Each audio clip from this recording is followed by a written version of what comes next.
पता नहीं इस खेत में अच्छी फसल कब आएगी। जितनी बार भी कोशिश कर लूं, पर फसल सूख ही जाती है। अरे अब यही सोचते मत बैठिए, जाइए और उस पड़ोसी मोहन से बात कीजिए। उसके खेत से पानी का कोई प्रबंध होता है क्या? जाइए और देखिए। अरे वो मोहन कहाँ देने वाला है पानी? फिर भी तुम कहती हो तो जाकर देखता हूँ। हरिया मोहन के खेत में जाता है। मोहन, फसल को पानी दे रहे हो? हाँ, धूप बढ़ रही है ना, इस समय खेत में 2 बार पानी देना जरूरी है। तुम्हारी बात भी सही है।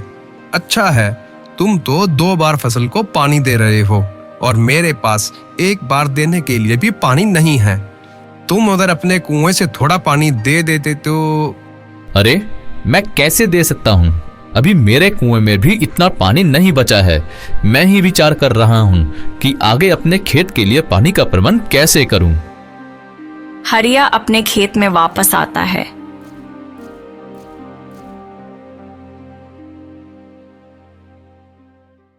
उसने पानी के लिए मना कर दिया। जी, मुझे तो लगता है कि अब हमें अपने खेत में ही कुआं खोद लेना चाहिए। हमारे ही खेत में कुआं होगा तो हमें कभी पानी के लिए कोई दिक्कत नहीं होगी। हाँ, तुम कह तो ठीक रही हो, पर कुआं खोदने के लिए कितना धन लगता है और इतना धन कहाँ है हमारे पास। हम तो 2 समय की रोटी भी जैसे तैसे खा पा रहे हैं। अब आप एक काम कीजिए, आप मुखिया से जाकर मिलिए, उनसे कुछ कर्जा ले लीजिए। हरिया मुखिया के पास आता है।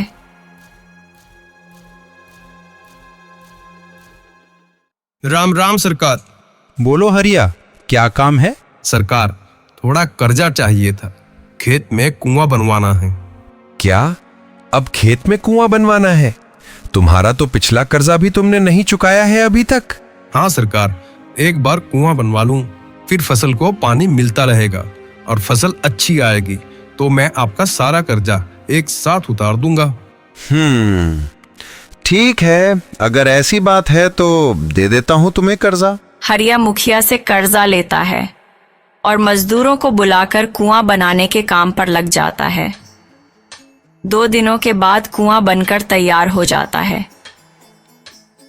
शाम के समय कुएं का काम पूरा खत्म हो जाता है। हरिया और कांता देखते हैं कि कुआं पानी से पूरा भर गया है। अरे वाह, ये कुआं तो पानी से पूरा भरा हुआ है।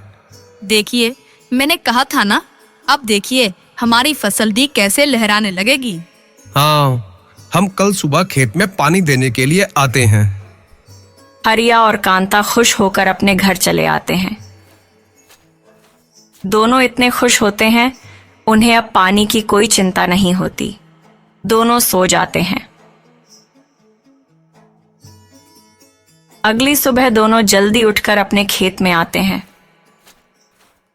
जैसे ही कुएं के पास आते हैं, वो देखते हैं कि कल जहां पानी से भरा हुआ कुआं था, आज उस जगह पर मिट्टी के सिवा और कुछ नहीं होता।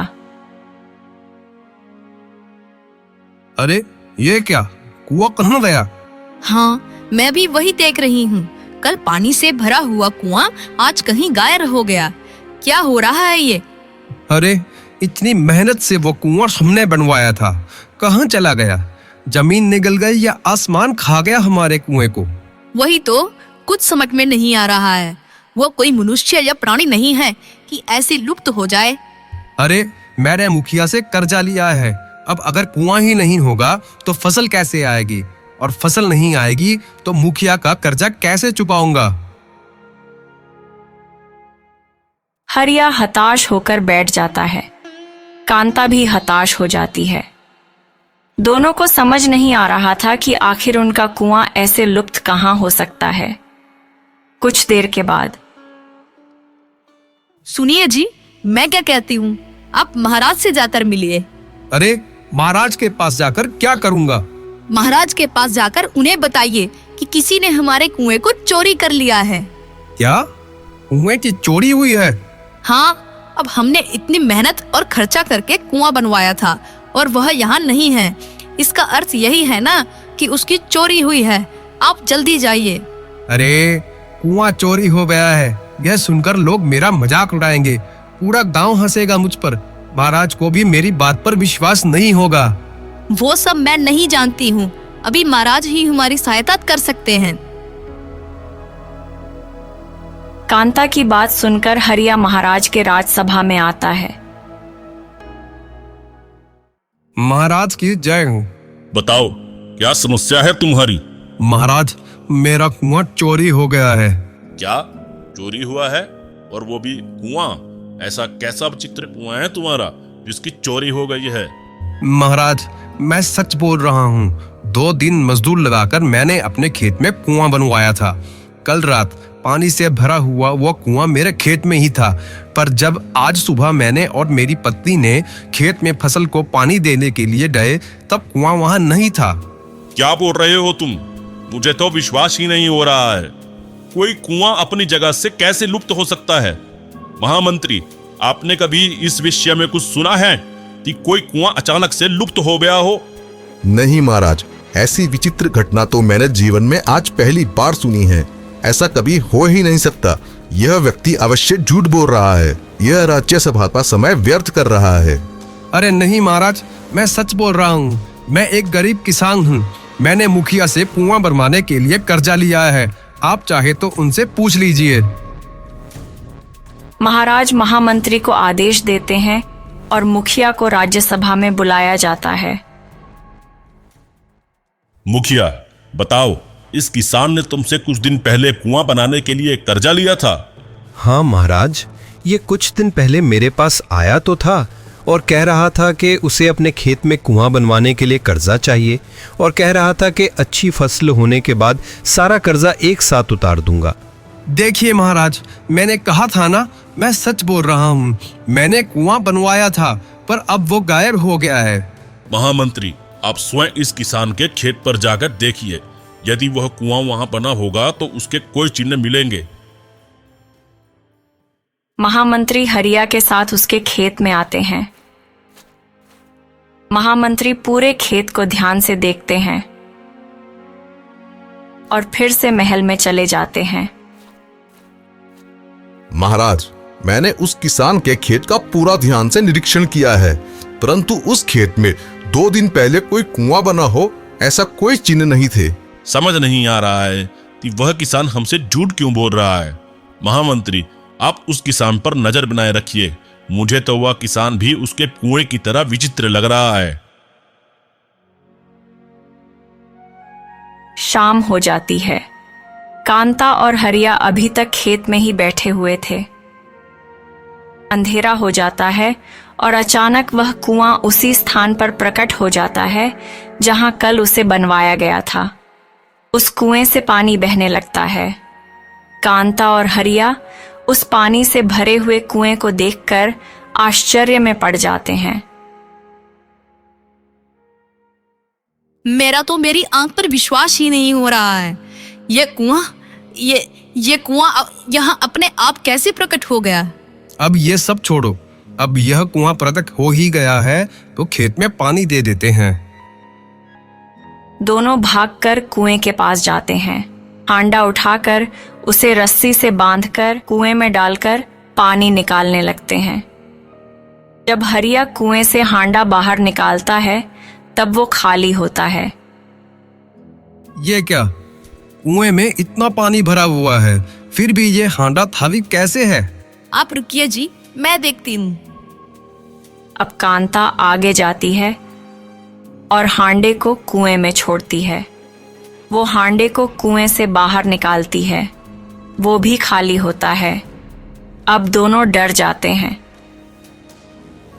सुनिए जी, मुझे यह कुआं कुछ विचित्र प्रकार का लग रहा है। हमें इस कुएं से दूर ही रहना चाहिए। मुझे भी कुछ समझ में नहीं आ रहा है। यह सब क्या हो रहा है?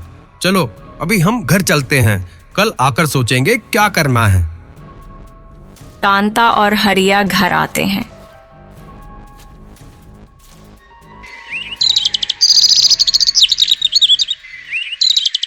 अगले दिन दोनों डरते हुए खेत में जाते हैं। तब फिर वो कुआं वहां नहीं होता। अब तो दोनों के पैरों तले जमीन ही खिसक जाती है।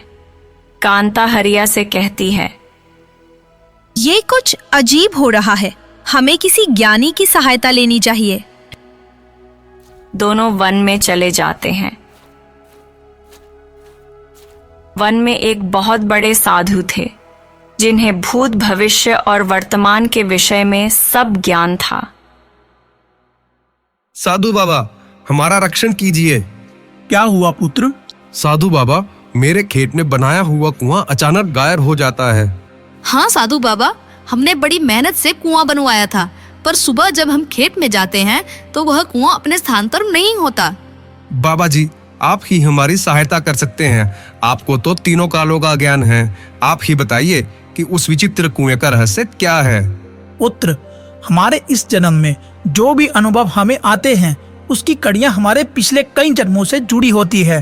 तुम्हारे साथ यह जो विचित्र घटना घट रही है उसकी कड़ी भी तुम्हारे किसी पिछले जन्म से जुड़ी हुई है। आप क्या कह रहे हैं साधु बाबा? मेरे कुछ समझ में नहीं आ रहा है।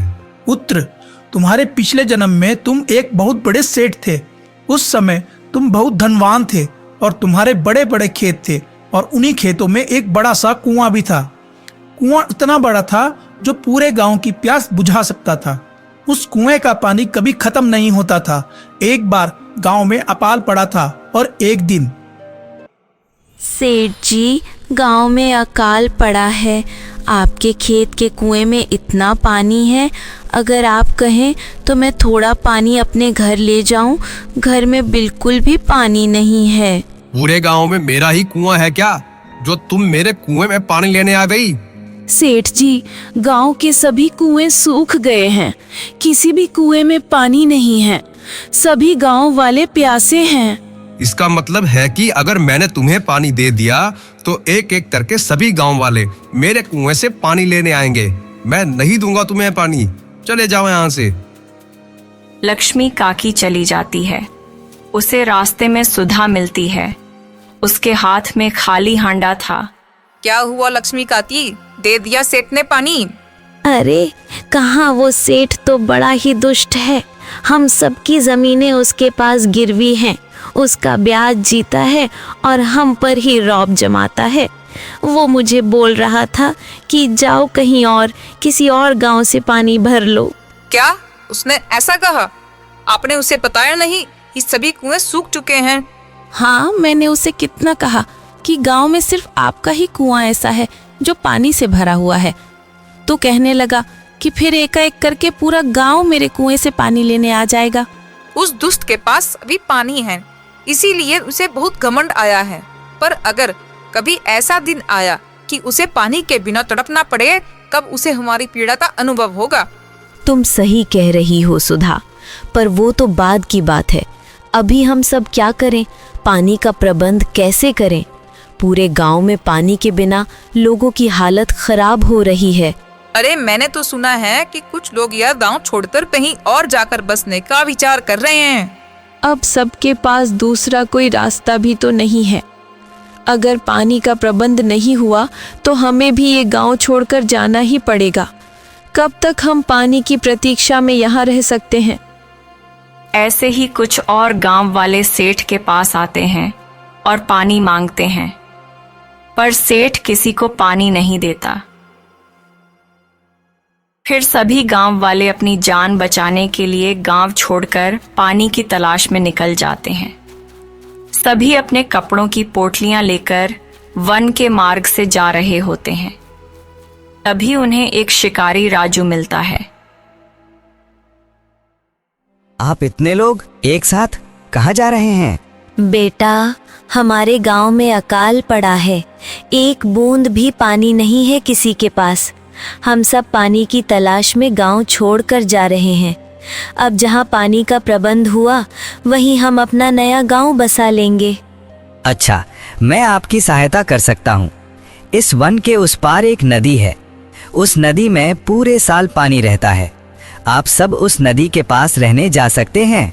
ये तो बहुत अच्छी बात है बेटा, पर वो वन की नदी है तो हमें किसी जंगली जानवर से संकट भी हो सकता है।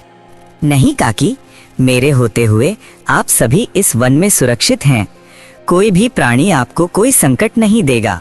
राजू भैया, आप इतने विश्वास से कैसे कह सकते हैं? मैं बचपन से ही इसी वन में रहता हूँ। मैं इस वन के सभी प्राणियों को पहचानता हूँ। ये प्राणी कभी भी बिना किसी कारण के किसी पर आक्रमण नहीं करते। ये वन उनका घर है। अगर हम अपनी मर्यादा में रहें तो वे भी अपनी मर्यादा नहीं छोड़ते हैं। आप निश्चिंत हो जाइए। इतने सालों से यहाँ रहने के कारण से मैं यहाँ के पक्षी और प्राणियों की भाषा भी समझने लगा हूँ। सभी गांव वाले राजू शिकारी के पीछे चलने लगते हैं।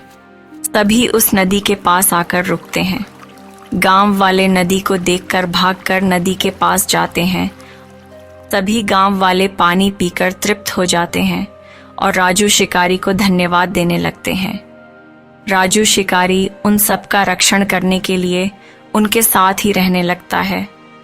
तुम्हें तुम्हारे पूर्व जन्म में सभी गांव वालों के श्राप लगे हैं।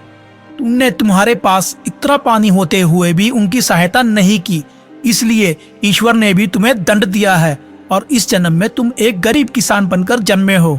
साधु बाबा, मेरे पूर्व जन्म में मुझसे बहुत बड़ा पाप हो गया है, पर अब मैं उसका समाधान कैसे करूं? तुम्हारे महाराज के पास जाओ। महाराज ने पूर्व जन्म में बहुत पुण्य का काम किया है। तुम्हारे महाराज वही राजू शिकारी हैं जिन्होंने सभी गांव वालों को पानी तक पहुंचाया था। तुम महाराज को यह सब बताओ, फिर महाराज को कुएं से पानी निकालने को कहो। जब महाराज उस कुएं को स्पर्श करेंगे तो वह कुआं हमेशा के लिए उसी स्थान पर स्थित हो जाएगा। महाराज के पुण्यवान हाथ जब उस कुएं को स्पर्श करेंगे तब उसका पानी हांडे में भी आ जाएगा।